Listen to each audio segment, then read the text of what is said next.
اور ان سے دو شخصوں کا حال بیان کرو جن میں سے ایک کو ہم نے انگور کے 2 باغ عنایت کیے تھے اور ان کے گردا گرد کھجوروں کے درخت لگا دیے تھے اور ان کے درمیان کھیتی پیدا کر دی تھی.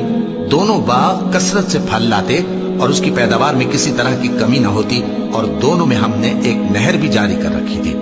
اور اس طرح اس شخص کو ان کی پیداوار ملتی رہتی تھی. تو ایک دن جبکہ وہ اپنے دوست سے باتیں کر رہا تھا کہنے لگا کہ میں تم سے مال و دولت میں بھی زیادہ ہوں اور جتھے اور جماعت کے لحاظ سے بھی زیادہ عزت والا ہوں، اور ایسی شیخیوں سے اپنے حق میں ظلم کرتا ہوا اپنے باغ میں داخل ہوا. کہنے لگا کہ میں نہیں خیال کرتا کہ یہ باغ کبھی تباہ ہو اور نہ خیال کرتا ہوں کہ قیامت برپا ہو، اور اگر میں اپنے پروردگار کی طرف لوٹایا بھی جاؤں تو وہاں ضرور اس سے اچھی جگہ پاؤں گا. تو اس کا دوست جو اس سے گفتگو کر رہا تھا کہنے لگا کہ کیا تم اس ذات سے کفر کرتے ہو جس نے تم کو مٹی سے پیدا کیا، پھر نطفے سے، پھر تمہیں پورا آدمی بنایا؟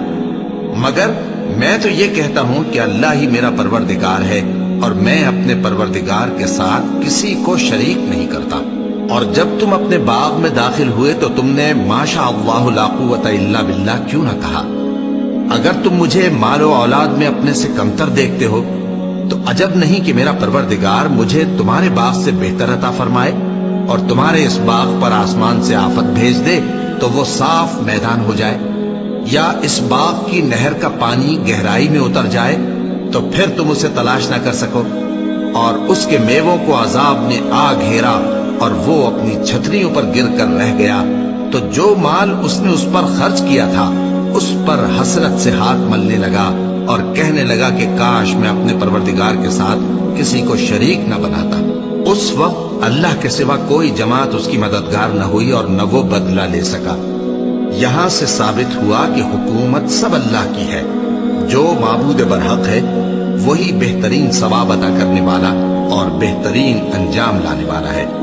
اور ان سے دنیا کی زندگی کی مثال بھی بیان کر دو کہ وہ ایسی ہے جیسے پانی جسے ہم نے آسمان سے برسایا تو اس کے ساتھ زمین کی پیداوار مل کر نکلی، پھر وہ چورا چورا ہو گئی کہ ہوائیں اسے اڑاتی پھرتی ہیں. اور اللہ تو ہر چیز پر قدرت رکھتا ہے. مال اور بیٹے تو دنیا کی زندگی کی رونق و زینت ہیں، اور نیکیاں جو باقی رہنے والی ہیں وہ ثواب کے لحاظ سے تمہارے پروردگار کے ہاں بہت اچھی اور امید کے لحاظ سے بہت بہتر ہیں. اور جس دن ہم پہاڑوں کو چلائیں گے اور تم زمین کو صاف میدان دیکھو گے اور ان لوگوں کو ہم جمع کر لیں گے تو ان میں سے کسی کو بھی نہیں چھوڑیں گے، اور سب تمہارے پروردگار کے سامنے صف باندھ کر لائے جائیں گے. تو ہم ان سے کہیں گے کہ جس طرح ہم نے تم کو پہلی بار پیدا کیا تھا اسی طرح آج تم ہمارے سامنے آئے، لیکن تم نے تو یہ خیال کر رکھا تھا کہ ہم نے تمہارے لیے قیامت کا کوئی وقت مقرر ہی نہیں کیا.